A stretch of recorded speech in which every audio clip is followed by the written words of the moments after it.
Assalamualaikum warahmatullahi wabarakatuh. Alhamdulillahirabbil alamin wassalatu wassalamu ala sayyidina Muhammadin wa ala alihi washabihi ajma'in. Amma ba'd. Yang kami muliakan anak-anak sekalian yang sangat berbahagia, siswa-siswi SMP Islam kelas 9. Alhamdulillah bertemu lagi dengan saya Mbak Khairul Umam pada materi Al-Qur'an Hadis minggu kedua ini. Di sini Pak Umam akan menjelaskan dan menerangkan kepada kalian tentang memahami Al-Quran surat At-Tin. Dan sebelum lanjut ke materi, marilah kita membaca doa suratul Fatihah. Semoga pembelajaran kali ini berkah. Ala hadiniyah wa kulli niyatin shalihah. Al-Fatihah.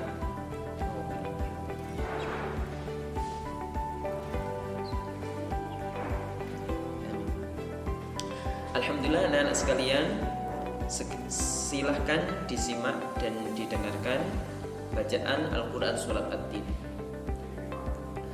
A'udzu billahi minasy syaithanir rajim. Bismillahirrahmanirrahim.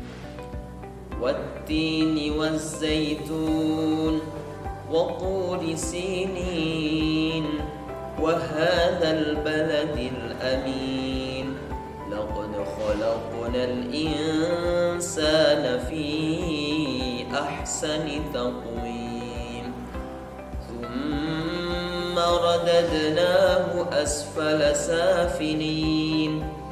Illa alladhina amanu wa 'amilus solihati falahum ajrun ghairu mamnun.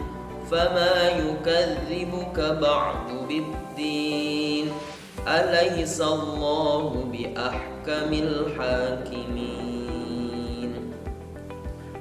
Apa arti surat At-Tin? Ayat pertama, demi buah tin dan buah zaitun. Ayat kedua, demi gunung Sinai.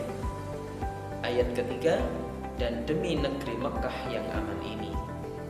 Ayat keempat, sungguh kami telah menciptakan manusia dalam bentuk yang sebaik-baiknya.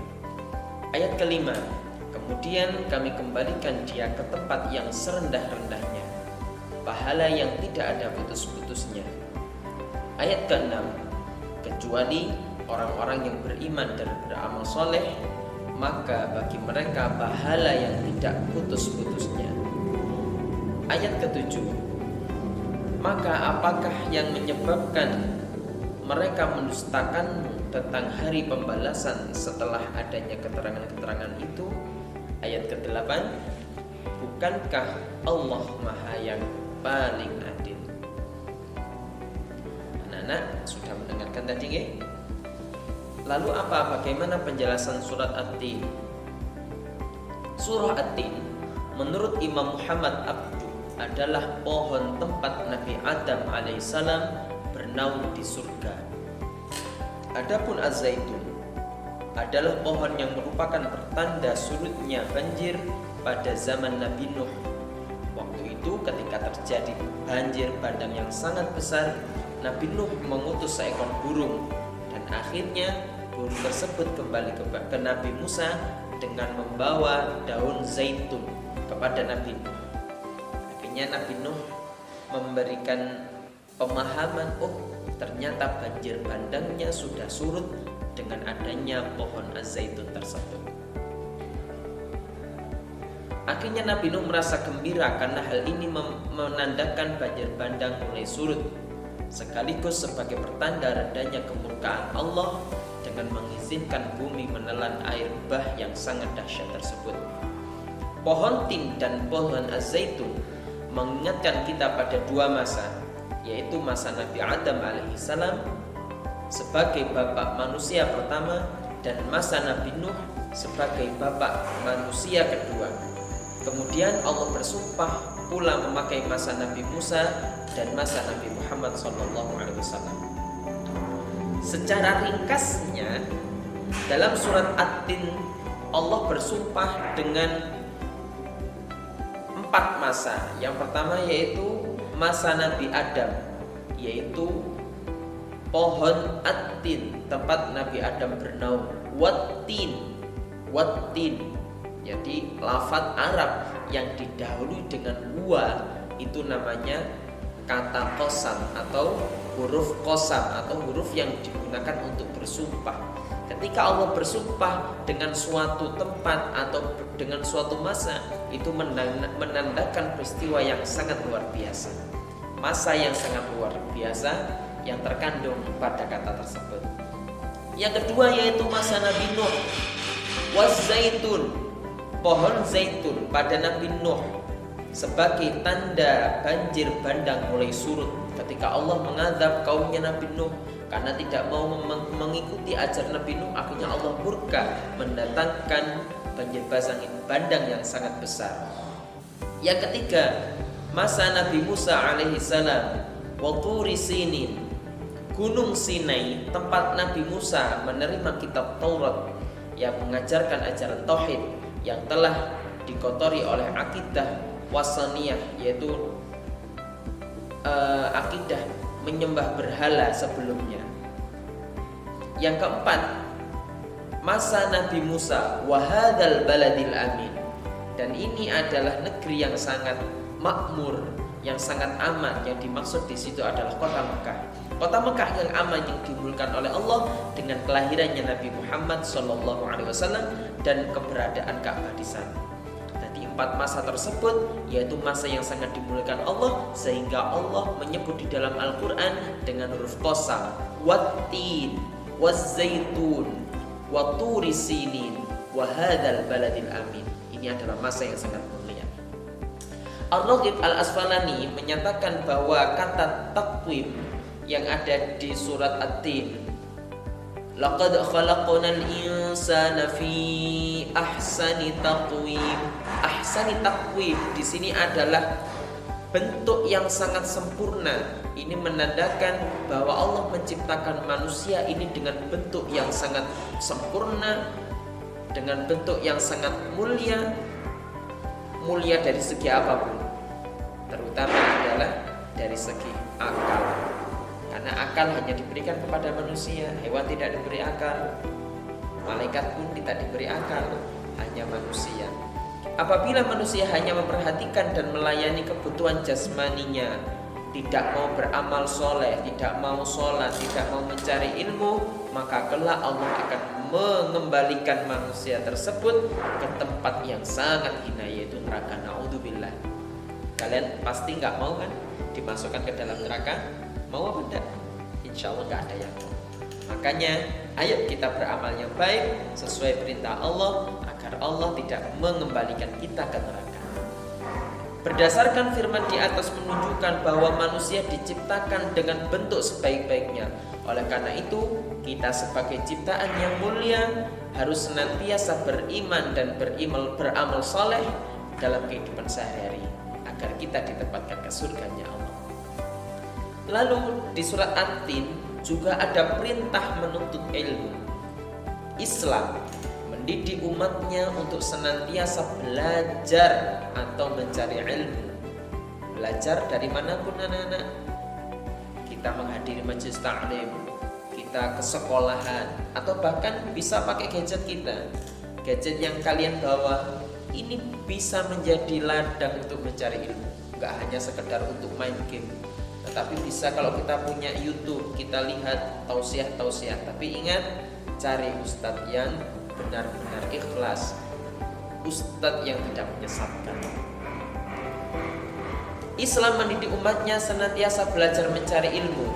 Hal ini terbukti dengan turunnya Al-Quran surat Al-Alaq, termasuk surat yang pertama turun dalam Al-Quran, Al-Alaq ayat 1-5, yang berisinya yaitu pertama perintah Iqra. Apa artinya Iqra? Membaca.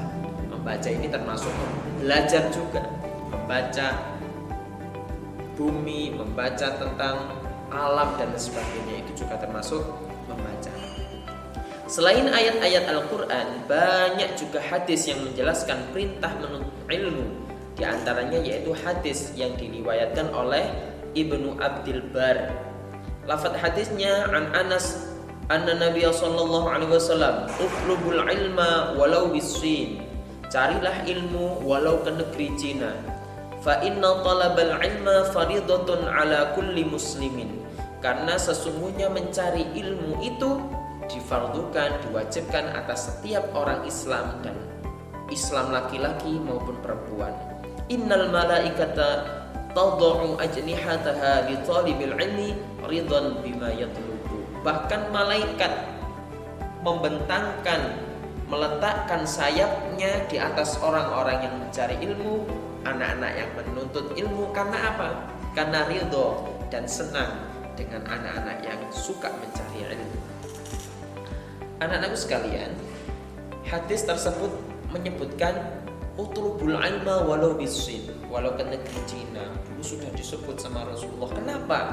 Karena waktu itu negeri Cina sangat jauh dari Arab, dan waktu itu Cina sudah berkembang ilmu pengetahuannya, sehingga sama Rasulullah disebut. Nah, ini menunjukkan dimanapun kita mencari ilmu, pokoknya ilmu yang baik, ilmu yang benar harus kita lakukan. Yang selanjutnya, apa sih manfaat menuntut ilmu? Apa sih gunanya golek ilmu itu? Menuntut ilmu banyak manfaatnya. Cuma di sini saya sebutkan 3 manfaat. Yang pertama, orang yang mencari ilmu itu memperoleh pahala seperti orang yang berjihad. Yang kedua, menuntut ilmu mempunyai kebaikan lebih baik daripada 100 rakaat. Yang ketiga, orang yang suka mencari ilmu akan dimudahkan jalannya menuju ke surga dan dinaungi para malaikat. Dan yang jelas, Allah akan mengangkat derajat orang-orang yang beriman dan orang-orang yang mempunyai ilmu. Yang selanjutnya, D. Keutamaan orang yang berilmu. Islam mewajibkan umatnya untuk menuntut ilmu. Hal itu dimaksudkan agar umat Islam mempunyai kedudukan yang hormat dalam kehidupan sehingga menjadi umat yang utama. Orang berilmu mendapatkan kedudukan yang istimewa dalam Islam. Selain itu, dengan ilmu umat Islam akan lebih khusyuk dalam melakukan ibadah. Makanya dulu ada kisah pada zaman Nabi Musa, suatu saat setan mau masuk ke masjid gak bisa. Kenapa? Ternyata di masjid tersebut ada 2 orang, yang satunya tidur, yang satunya sholat. Akhirnya sama Nabi Musa ditanya, "Hei setan, kenapa kamu gak masuk ke masjid?"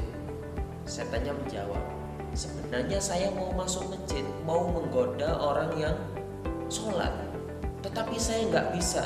Kenapa? Karena ada orang yang tidur. Loh, kok aneh? Mau menggoda orang yang sholat, takut dengan orang yang tidur. Ternyata yang tidur itu adalah orang yang alim, mau tidur, membaca doa dan lain sebagainya. Sedangkan orang yang sholat, karena dia orang bodoh, gak punya ilmunya sholat sekedar hanya sholat, sehingga mudah jadi goda setan. Makanya anak-anak sangat penting mencari ilmu. Ilmu apapun harus kita gunakan, harus kita cari ilmu akhirat ataupun ilmu dunia. Keistimewaan orang berilmu. Keistimewaan orang berilmu antara lain sebagai berikut. 1. Memperoleh derajat yang tinggi dari Allah. 2. Memiliki bekal hidup di dunia dan akhirat. 3. Memperoleh doa keselamatan dari Allah, para malaikat dan seluruh penghuni langit serta bumi. Bahkan semut di liangnya dan ikan-ikan di lautan juga mendoakan orang-orang yang mencari ilmu. Yang keempat, memperoleh keselamatan dari Allah Subhanahu wa Ta'ala. Yang kelima, mempunyai rasa takut kepada Allah karena mengetahui kekuasaannya. Ilmu ibarat rem. Kalau sampai nggak punya rem, kalau Honda nggak punya rem, kira-kira bahaya banget. Yang jelas bahaya, nubruk gak ada remnya, itu tabrak. Ilmu pun juga gitu. Di hidup kita ini bagaikan rem. Ketika kita punya ilmunya, mau berbuat dosa takut, karena itu dosa, akhirnya kita nggak jadi melakukan dosa. Yang terakhir, mampu menerima pelajaran dari wahyu Allah Subhanahu wa Ta'ala.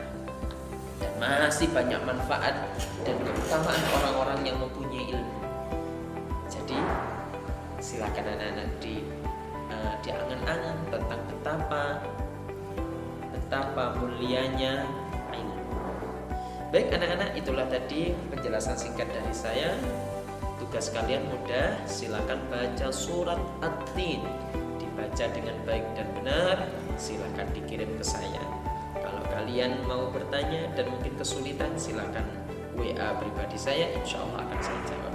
Demikian dari saya, mohon maaf. Assalamualaikum warahmatullahi wabarakatuh.